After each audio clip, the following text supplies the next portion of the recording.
Hi, welcome to this month's Thought Leadership webinar with Vestrics featuring Laurie Ruettimann. A few housekeeping items before we begin. If time allows, Gene and Laurie will be answering questions at the end of the webinar. If you have a question you would like to ask, please type it in the question box on the GoToWebinar panel on your right-hand side. I'd like to now welcome our speakers. Today we have Vestrics founder and CEO Gene Pease on the phone. Vestrics, an award-winning capital analytics company, is the industry-leading provider of workforce optimization software. Later this year, Gene will be publishing his second book with Wiley titled Developing Human Capital, Using Analytics to Plan and Optimize Your Learning and Development Investments. Laurie Ruettimann provides insight and guidance on what human resources can achieve in the current environment. Her expertise as an HR leader in Fortune 500 organizations allows her to frame the HR world as it used to be known. She is a blogger, writer, and influencer in the HR community. So now I'll be passing it over to Gene Pease. Thanks, Mia, and thanks everybody for attending. And welcome, Laurie. This is our second webinar. We're excited to spend the next half hour and just chat about HR and analytics. Yeah, I'm happy to be here. For those of you out there, Gene and I are both in the same room. This is a joy we don't have often enough, so it should be a fun conversation today.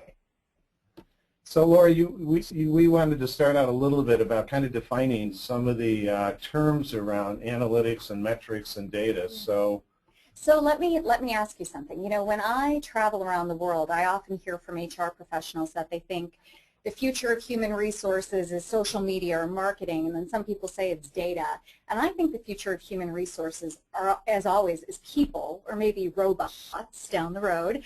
But what is important to me is that there's tons of information that's being generated out there.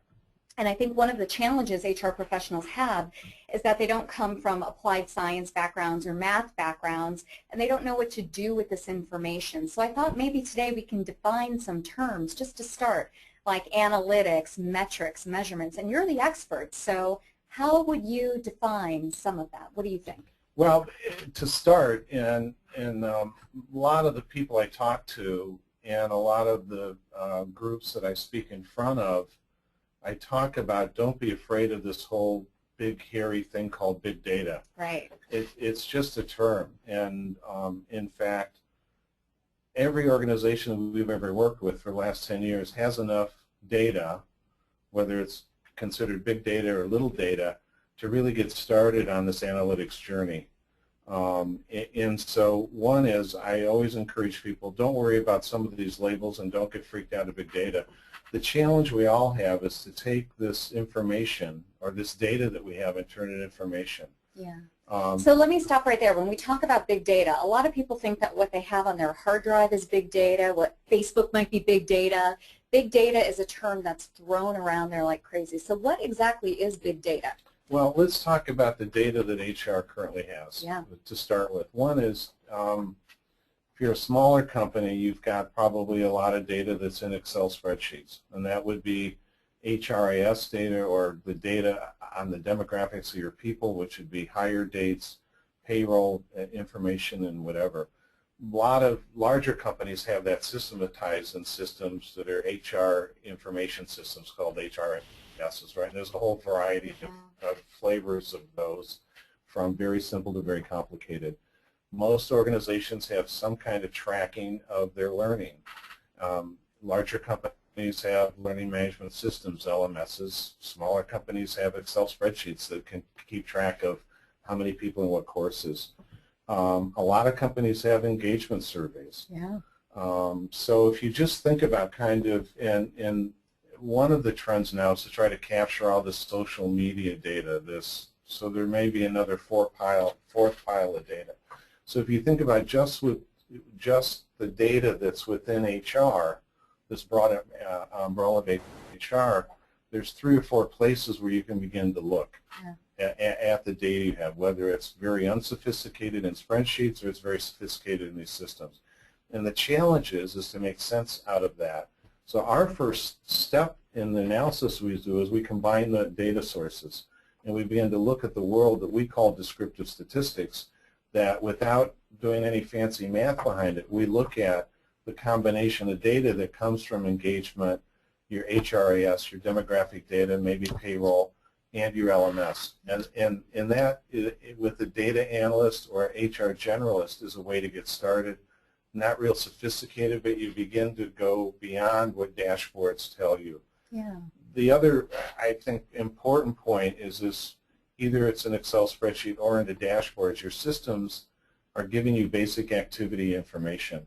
Time to fill in recruiting, how many people took what courses from your LMS. So that's a great start. But they're only really activity metrics, which are the things on how to run your department.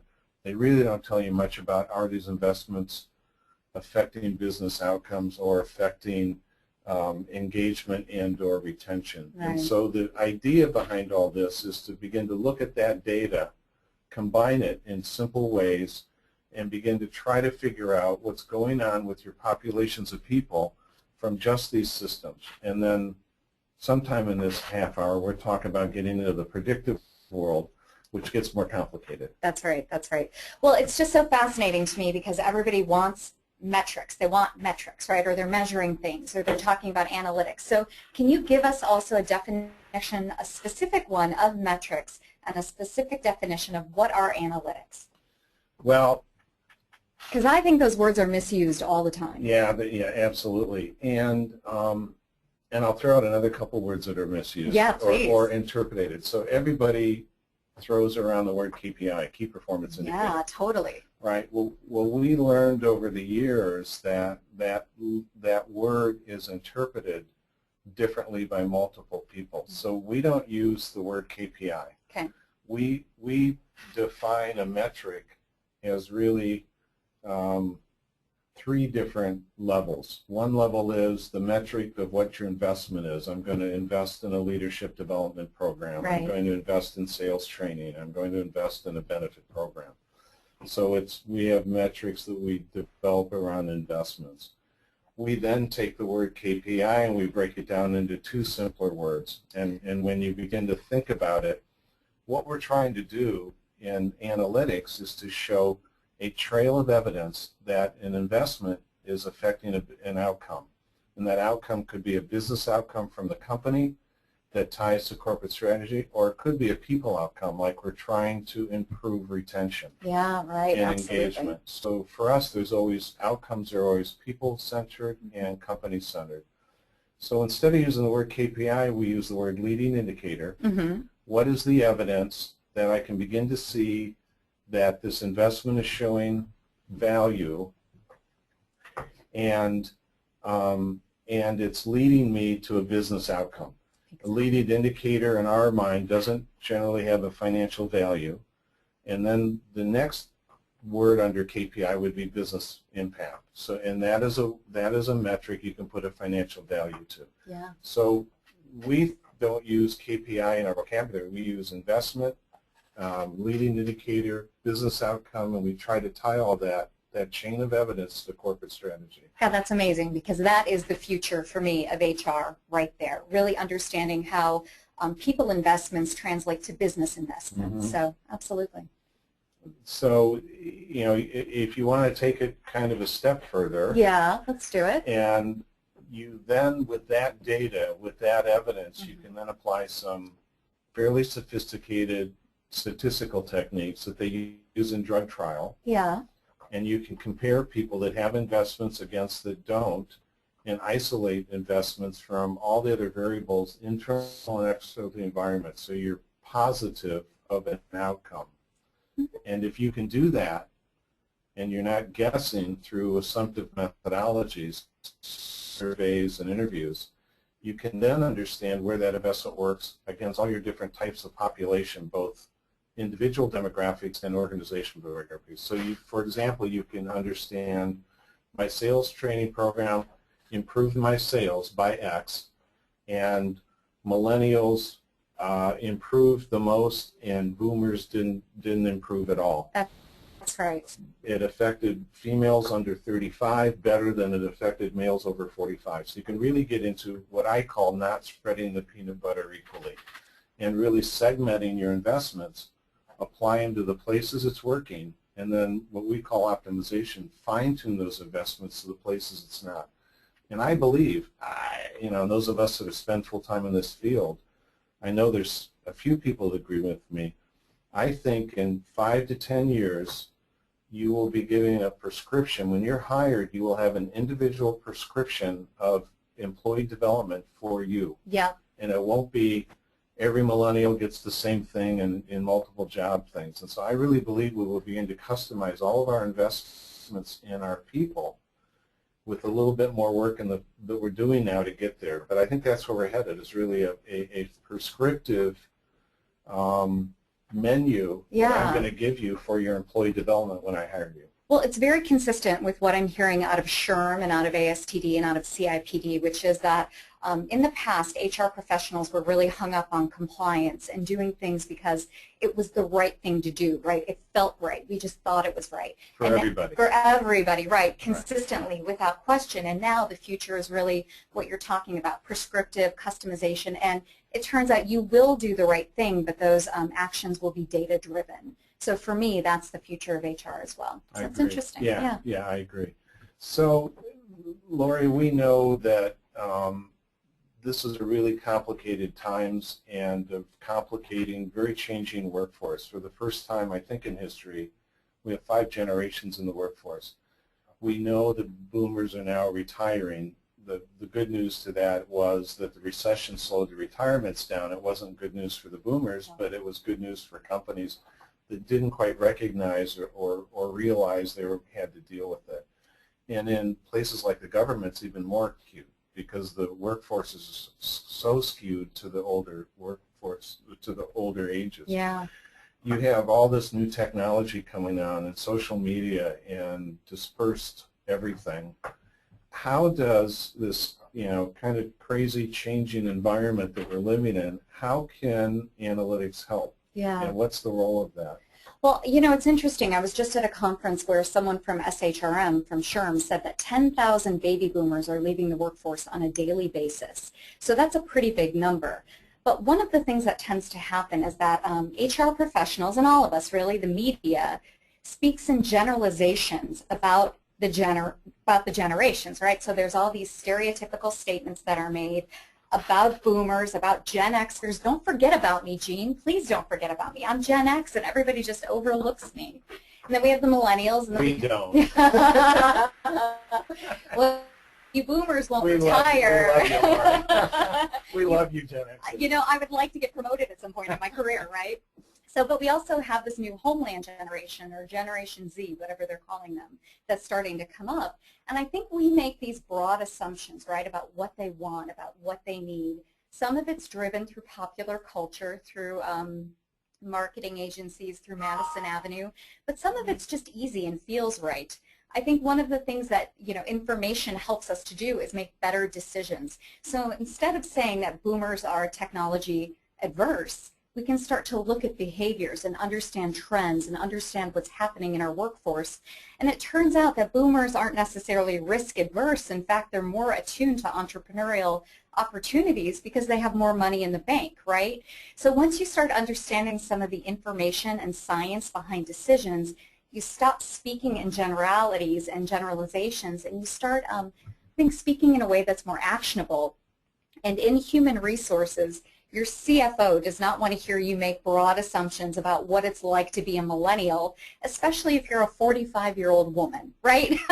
Your CFO wants data, and I think that's where we're going to. So I would imagine that you see that with your clients, right?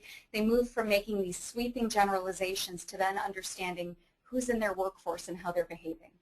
So we know, and there's a lot of focus on the millennials because they're the generation from a numerical point of view that's most similar to boomers. And you're right about Gen Xers, so they're the ones that are now they're going to be our next leaders. Unless you guys don't give up your jobs and you hold on to them with your cold, dead hands, we're right? We're staying till you've got to put us under the ground. It's true, and then we'll just be working at Starbucks, whatever. And then you'll be working for the millennials. That's right. It's already happening. But one of the other when you kind of dig into the trends in the world that are going right now, and the thing that's pretty scary when I speak to high tech and telecom companies and healthcare in some of the sciences is that we're not graduating enough kids in those areas. That's right. That's true. That'll be the requirements we need in the world in the next 10 to 15 years. And so companies have to get, number one, I think, more aggressive on creating programs to keep their employees, because there's going to be a war for talent, certainly in some of the specialty areas. Yeah. But Gene, I want to say, Peter Capelli talks about this quite a bit. He talks about how there are talented people in the workforce, but we're making different decisions with our budgets and our dollars so that it's more advantageous for a company to let a position stay open and try to force productivity to rise rather than to take on the benefit load and the cost load of an expensive Gen Xer or an expensive boomer scientist who may come on and work for 5 years and then retire, right? So what data is showing us is not necessarily that there's a war for talent or there's a talent shortage, but that companies are deciding to do different things with their budget, and there's actually a mismatch in expectations in the labor market. So you have some boomers and Gen Xers saying, well, if I can't earn a certain amount, it's not even worth me participating in the workforce anymore. So we see this drop-off, especially with people who are long-term unemployed who just say, you know what, I would rather participate in a portfolio economy rather than to try to go back into the workforce and fight those old battles. It's not worth it. So you have this big vacuum happening in the labor market, and it's a really interesting opportunity for companies, who are focused in consulting and staffing, trying to get those people back and engaged and into work, into the scientific and technical communities. So you see some of that happening in the workforce as well. But I think it's so easy, it is absolutely so easy to say there's a war for talent, and I think there is in certain parts of the country. But in other parts of the country, things are moving, things are humming, and people are matched along. So again, data, is going to give us better ways to use language to talk about our labor and our workforce. So what's your take on, I can't remember exactly where I read this and the exact statistic, but it was something like the top 6 of the top 10 hot jobs today didn't exist 10 years ago. I'll believe it. Right? Yeah. And now we've got this whole robotics movement. So where do you find the talent for jobs that we don't even know are going to exist yet? It's a good question. I think what well, you're the guru. You're supposed to have all these answers. I have an answer for this. I think one of the very sad things that's happening in the workforce is that we're seeing a lack of investment in the educational system that started in the 1980s and has gone forward. We cut state funding to colleges, right? We've cut all of these federal programs and state programs. And now, 20 years later, we're seeing that our workforce is only talented to serve food, right? I mean, that is what a large portion of our workforce is totally equipped to do. They are consumers. They're consumers of work, and they're, regular consumers. And so it's interesting to me that we may have to have a more political discussion. We may have to have a discussion about public and private partnerships, because right now, I think what's broken is that educational system. And you see that in school districts where there's a financial investment starting at pre-K and K. Those kids have better outcomes than in school districts that are, in zip codes in certain areas of Chicago or New York or Baltimore. Those children often don't have a fighting chance from the get-go. So this is a problem that's bigger than a talent shortage because you can't find people on Indeed or Monster.com. This goes all the way back to kindergarten and preschool. So good luck solving that. I thought you were going to give us the answer. We're seeing some pretty cool, so let's go back to analytics for a minute. Please, and I've got 2 very different kinds of questions, but most companies are sitting on this pile of data. How do they get started? And I have a passion for HR. Yeah, right. I love what I'm doing, but I don't have this high comfort of math. Right. And that's a pretty typical scenario that I run across with a lot of our clients. Yeah. So how do we get started?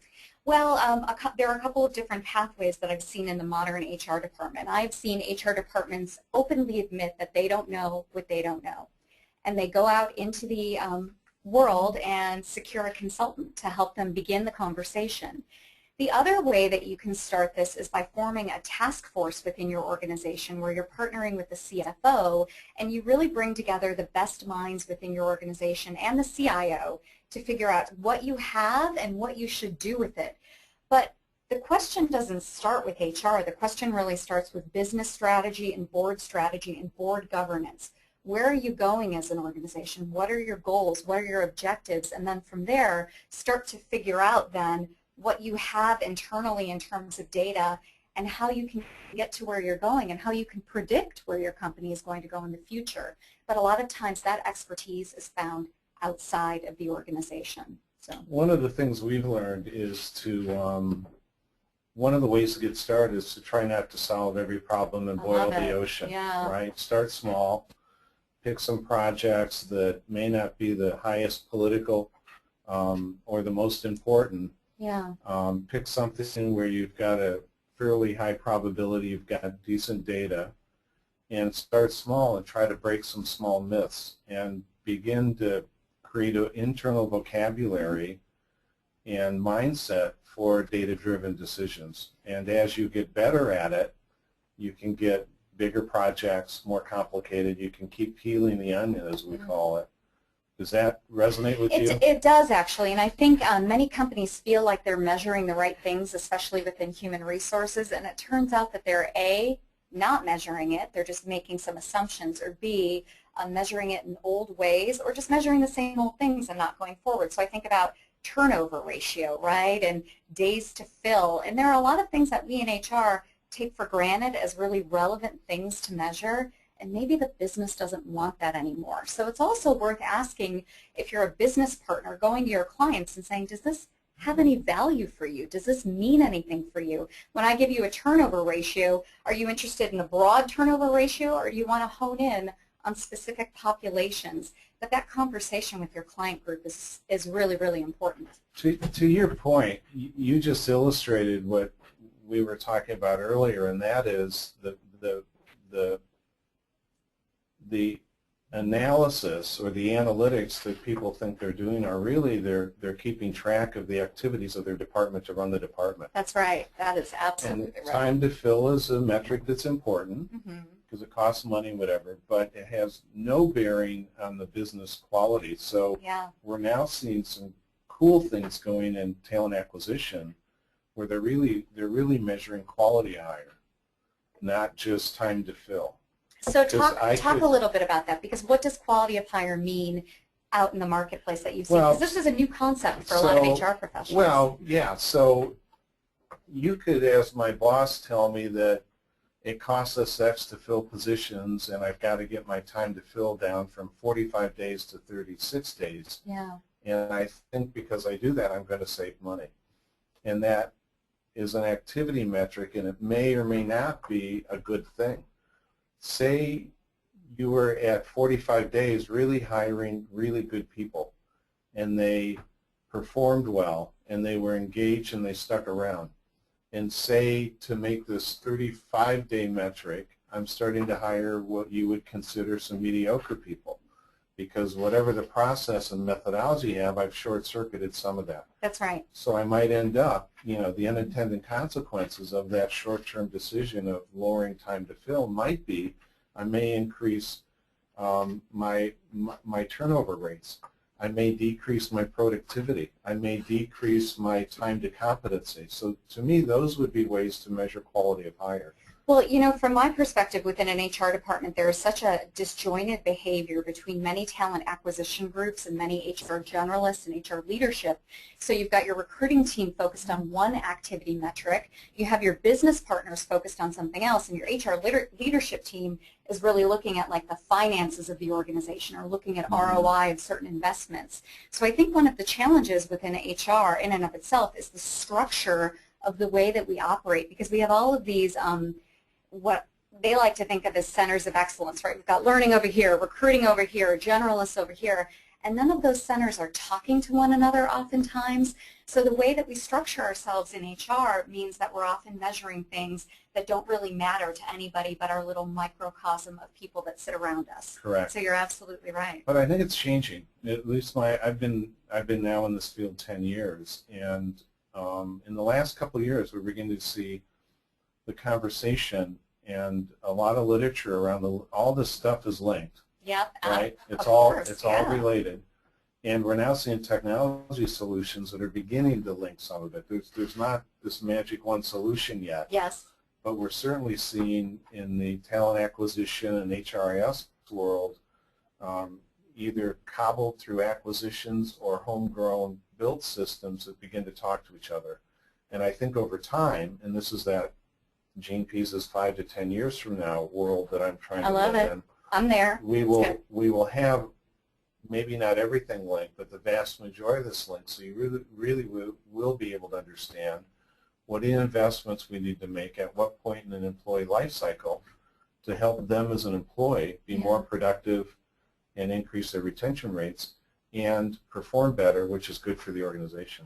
Well, it really makes me an optimist, and I hope that technology can kind of drive HR to a more cohesive way of behaving. But sometimes what comes first, the chicken or the egg, right? I think HR needs to start thinking about itself as a unified function, because there are still all of these conversations happening that talent acquisition should be its own separate group, right? Or talent acquisition should report to marketing. And from my perspective, when you have a technology that can bring all of this together, it doesn't really matter where it sits if everybody's kind of, their behaviors are aligned, expectations are aligned, and the technology can inform your, your decisions. So. Well, there's a lot of evidence, and there's been a lot of studies tracking the value of corporations over the last 30 years. And we know today the vast majority of a company's value is in its intangible assets. And I'm a boomer. Yeah. When I grew up, the value of companies was the stuff you could physically see. It was the plant, equipment, inventory, the cash in the bank and stuff. Now it's intangible assets. And the vast majority of intangible assets is the intellectual capital of the people and the processes that they run. So at least for me, it's encouraging that we're beginning to see at the C-suite in board conversations the value of people. And I also think there's demonstrated literature out there that shows that if you have an integrated approach to talent management, you have better outcomes in terms of hiring, in terms of performance, in terms of e-learning. You have higher levels of engagement. So the work out there from consulting firms really demonstrates that, but it's getting people to kind of see the value of an integrated talent management suite that can help them achieve those goals. So we also know there's also quite a bit of research around data-driven organizations. Yeah, the culture of data-driven organizations outperform their peers by 5 to 8% is the literature I've read. And that's a big number when you're talking about large companies. But it's so interesting to me because you hear HR professionals time and time again say, I want to do what feels right. I want to make it right, right? I have a feeling, I have a certain belief. And I think as we start to change the guard within human resources, that kind of language may change, but there is something still so inherent about doing what feels right that's baked into the HR function. And if we can kind of begin to link what feels right with what looks right within the big data systems that we have, I think we're on the right path that way. Yeah, I agree. I still believe that technology and analytics are not going to still replace this art of HR. Now I think it's not the capital A anymore. No, not at all. It's going to be a small a with science and technology. But I still do think, we talk a lot about this work in many ways looks like supply chain optimization if you look at your inventory of your people. But to be honest, boxes don't get disgruntled. They move. Yeah, right. But they move within the organization you're trying to. They don't move and leave the organization. Boxes don't get disgruntled and not show up and call in sick. And boxes aren't mad when you call them part of your supply chain, right? They're not offended. Right, exactly. So I still believe there's going to be the art of HR. Totally. But we've really got to change it from the art of HR with a capital A to art and science that are at least the science or analytics part of it is at least equal. I would agree. Well, what else do you want to talk about? Well, I think actually we're out of time. Oh my God, no way. So, oh, no time for questions either. Well, I will commit, if there are questions that have come in, I will do a blog post for Vestrics and answer some of the questions that come in, and we can certainly continue the conversation online and through Twitter. So. Well, Laurie, thank you. This has been fun, and we really appreciate you taking the time to impart your wisdom to our crowd. Great. Thanks, Gene. Bye. Thanks, Laurie. Bye.